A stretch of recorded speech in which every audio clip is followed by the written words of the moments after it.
2, 1. I can hear it, like I can hear you.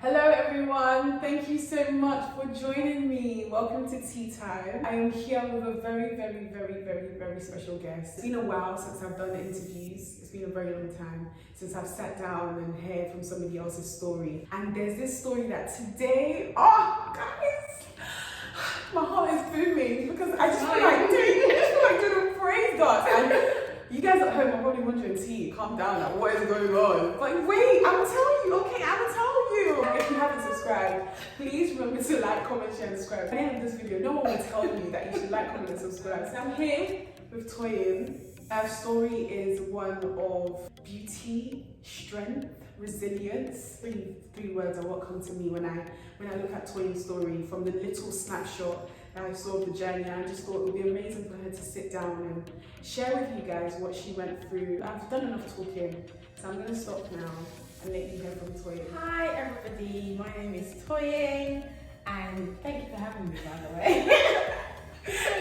So the reason why I have Toyin sitting here is because she's actually a breast cancer survivor, guys, and that in itself is like, I'm going to insert the praise break here whilst editing.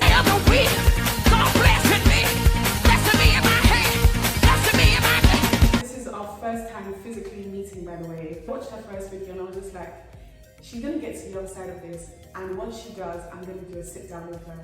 Out of all character traits that you feel like you have, or that you feel like you've had on this journey, which one is one that sticks out to you the most over your journey over this past year? Yeah, so I think just the ability to remain resilient, I would say, is something that I've managed to just maintain. I think resilience is really important.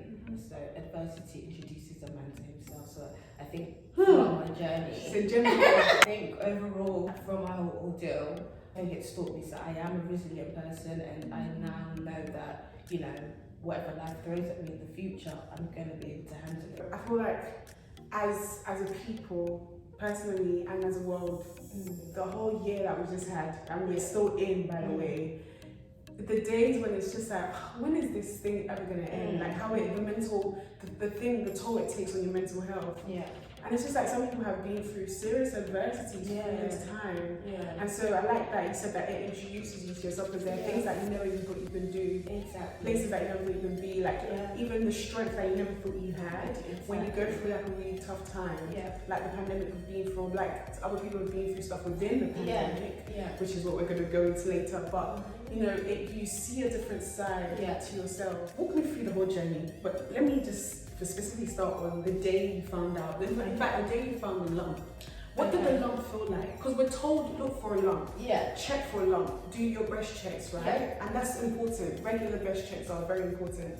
But I don't know what, I'm looking for a lump, but I don't know what lump I'm looking for. What I'm looking for. Okay, so let me just talk about how it feels. The thing is, I can't really explain it, but you know your body, even if you're not used to, you know, feeling for a lump, the moment there's something abnormal there, you know that that's abnormal. I was sitting down literally like this. I was at my sister's flat, and I have a really bad habit of like putting my hand in my your top. I'm even doing it. I have a bad habit of doing that, and so I remember just like, oh, okay, this feels weird.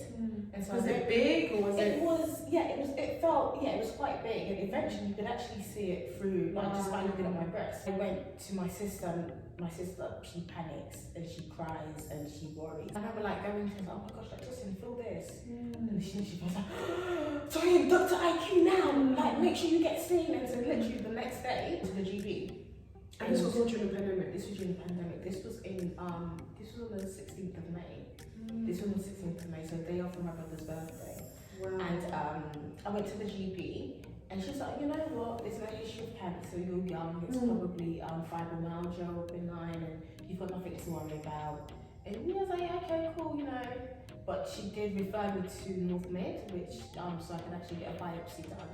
And so I went for my biopsy, I think about a week later, and the surgeon was actually like, you know what, it's probably nothing, it feels like, you know, fibromyalgia, and this is something that happens around young females your age, so like, don't worry about it. I literally went about my business, And then I think I got a letter asking me to come in about a week later.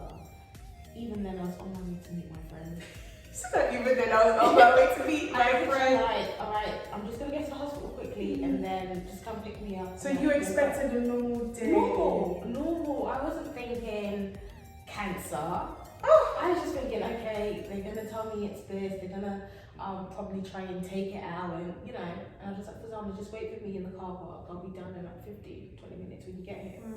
And then she's like, yeah, Miss Coca. So at first, before she told me, the breast nurse walked in, but I'm telling you, sometimes I can be quite slow. Yeah. So I didn't even clock, oh, this is serious, because someone else has walked into the room. So she's like, oh, Miss Coca, this is Judy, and we did a biopsy and blah blah blah blah blah. I'm afraid it's come back as something that we call triple negative breast cancer. Okay. And then and don't get me wrong, I was shocked. I was like, okay, so like tell me more. And then I'm not gonna lie, she just started going at me with all this information. When it hit me though, it was when she said, oh, you need chemotherapy. Like, you know, when you hear chemo, it's something that you hear. Oh my days. You know, you don't really, it's not something that's usually directed to you. Yeah. So she's like, yeah, chemotherapy. And I thought, oh my gosh, It's real. I have cancer. To be honest with you, I wasn't even worried. I was thinking, oh my gosh, tossing. Why were you worried? Why was I worried? Because, okay, so immediately, as soon as she told me, I already knew. Like, this is just something small that I have to deal with. Like, this is not my final battle. What I do know is that at the beginning of 2020, I remember having a conversation like with God, and I was like, you know what? I'm actually tired of asking you for things. I'm always asking. Like, you know what? God, you just show me. You just you lead me. Tell me what you want me to do. You know, let me be your vessel. And so, obviously, when you say things like that, you don't expect it to manifest in illness. You don't expect it to manifest. I mean, we don't expect it Okay, at all. We just think the nicest of things are going to follow, and then you're going to be able to give a praise break. But I think what we fail to understand sometimes is your expectations can be tampered with by God completely. Gem number 2. I hope you guys are having your next kind of pen, okay? Gem number 2. Your expectations can be tampered with. She's speaking right back to me as she's sitting here, because my expectations, I think all our expectations were tampered with in 2020, but personally for me, I know in what area my expectation was tampered by Jay. It was tampered with by Jay. I honestly can't explain it. People ask me all the time, like, how are you so positive? And I promise you, if I could put it into words, I would, but I honestly can't. It's more of a feeling when you know that you can't come and tell me that Toyin, you're gonna die from this, or you just can't tell me because I'm just gonna look at you. Just basically, so after chemo, usually you can actually have it before chemo, but in my case I had it after chemo, and they just take out the rest of the lump, what's left, so the mass or the tissue that's left, they take that out, they take out a bit of the lymph nodes as well, and you're good to go. Talk me through the journey of chemo. They really scared me, and they were like, listen, like, chemo is a different ball game. You know, you're gonna lose your hair, you're gonna be really sick. I actually started watching a girl's journey on YouTube, and listen, everybody's story is different, and everybody reacts to things differently. And her situation was so bad, you know, she was complaining about nausea, which I'll get into that anyway. So her situation was really bad. Even my oncologist was like, you know what, Miss Coca, I'm not gonna like beat around the bush, but chemo is a different ball game. See, I promise you, it's fine. The only issues that I had, right, nausea, that was like my biggest thing, but that wasn't even until like maybe like October, November. From July to December, so 6 months, I had chemo. 6 months of that. Yeah. So, and yeah, I did eat out to help out with all of you guys. What were the side effects that you struggled with in dealing freedom? Like pregnant women, oh my gosh, I don't know. Seriously, each time I remember I'd get so nauseous. I don't even want you to talk to me because just having to speak would make me feel sick. I had this thing where like the soles of my feet would itch, so I would walk for 10 minutes. And then, literally, that was it. Like, it's not a little itch where you're like, oh, let me just, I'm stamping out, I can't walk. It's just, it's really and you're bad. outside once I've got really, really bad in the dark. Yeah, I didn't. I honestly didn't. And what would you put that down to? Because obviously, yes, God, but practically, what were the things you were doing? What were you watching? How were your family and friends like? Because first of all, my sister Toyin, and my mum, and then my friends. You know what? This is something that I have to actually bring up. I feel like, you know, when people say, when you're going through something, you know, your friends up. Yes. I promise you, I don't have, going through this whole situation showed me that I don't have one useless friend around me at all. Even people that I didn't like, not that I respect, but even people that I understand that you're doing life too, and you're probably dealing with things that I haven't spoken to you in a while, were there. And not just calling me once every 2 weeks, constantly checking up on me. People I didn't really have, I would say, a close relationship with.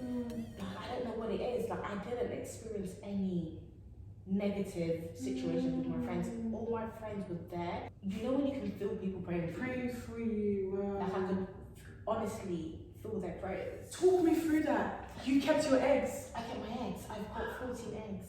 Wow. This is gonna be like a 3-part interview because talk me through the process. How? So I actually had to start it quite quickly.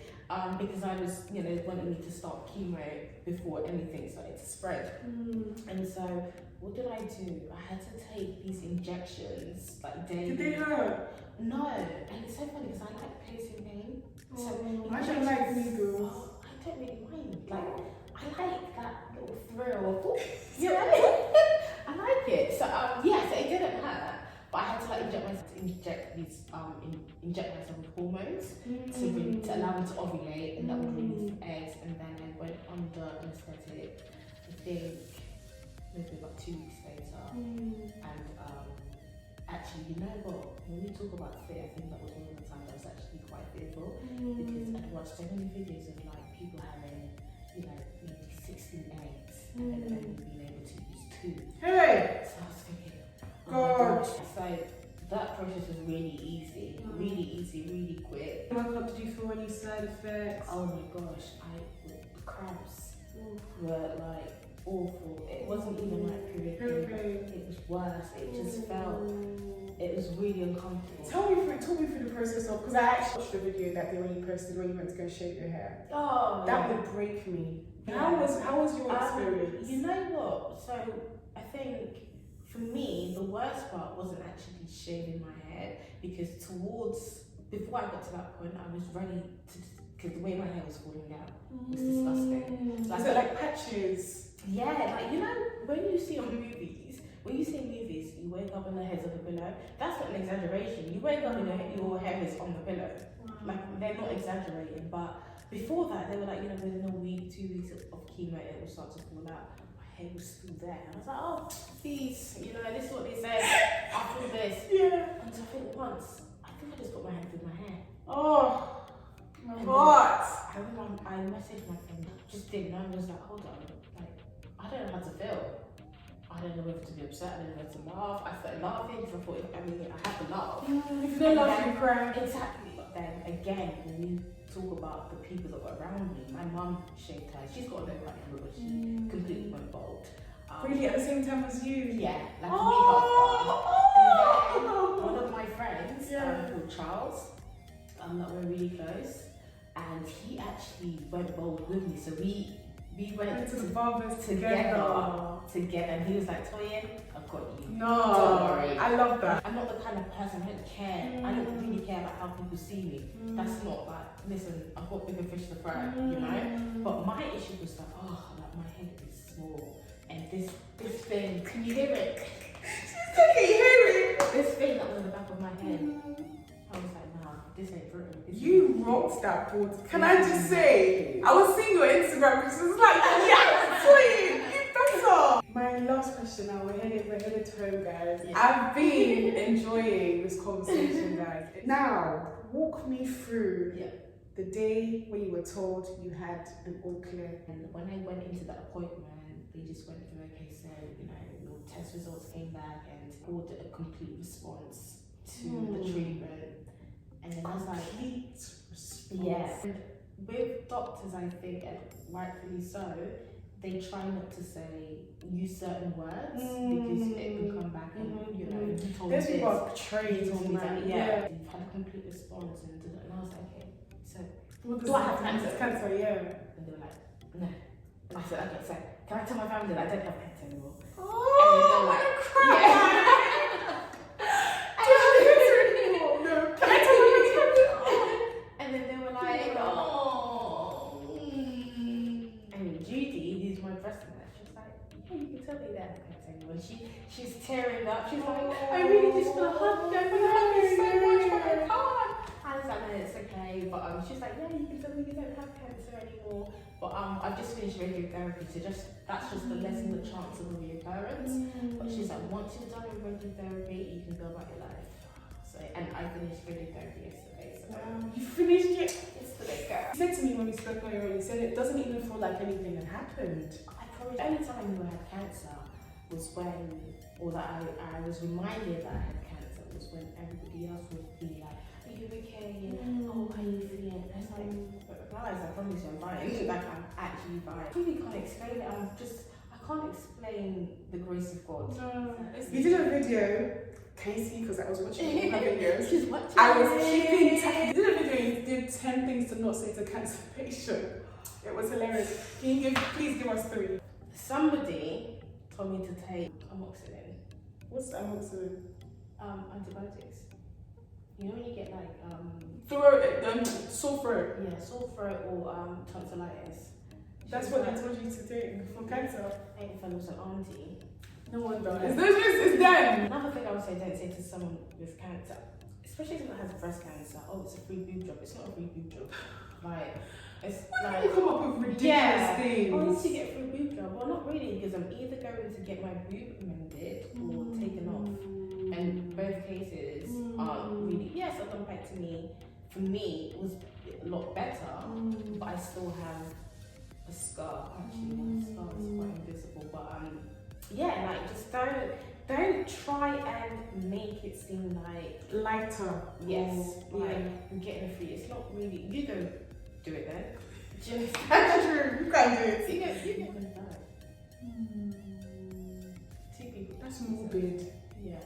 You're gonna die. Because don't let us lie. When we hear cancer, right? You think it sounds it sounds like a death sentence. Yeah. And for some people, yeah, it is sadly. Yeah. And that's the other thing as well. Oh, my auntie had cancer, or this person had cancer. And you're like, oh no, I'm so sorry. Yeah, she died. And you think, oh, okay. Well, thanks for that. But I think it's got a little bit of thought into what you say, because how I receive it, you know, may not be the best way, even though I know that, you know, nobody meant any harm, but I think... But then not everyone's going to be like you. Not everyone's going to be like you, exactly. to receive it or understand what the person meant from the other end. Thank you so much for sitting down with you and sharing your story. I just hope whoever's on the other end, regardless of whatever you're going through, yours might not be cancer, yours might not be anything health related, but I hope and I pray that you are encouraged by this, and I hope that once you're on the other side, you can also look back and just be like, I went through that, but I'm here and I'm standing. Yeah. You know, that's my prayer, that we'll go through this pandemic and we'll be able to tell our kids, guys, it was tough, but we got through and we're here. Oh guys, I hope you've enjoyed sit down on our chit chat with Toyin. If there's anything that particularly stood up to you, please leave it down below. I'm also going to she also has a YouTube channel actually where she goes into depth about treatments. You see pictures, you see videos, so I'm going to leave that down below. So even if after watching this you want to see more, head over there. Thank you so much guys for sticking with us. Well enjoyed or entertained. I hope that you were inspired. I hope that you were encouraged by what we had to share today. Toyin, do you have any last words for the people at home? Just smile. You know, God has you no matter what you're going through. And also just thank you to T for having me. And guys, let me just say one more thing. You know, this is the first time that I'm meeting her. And even like while I was going through like my whole ordeal, she was constantly encouraging me, checking up on me. So even just meet her now, I feel like I've really met her before. So yeah, so thank you so much. Please remember to like, comment, share and subscribe. We will see you in my next video. Bye. Bye. Bye.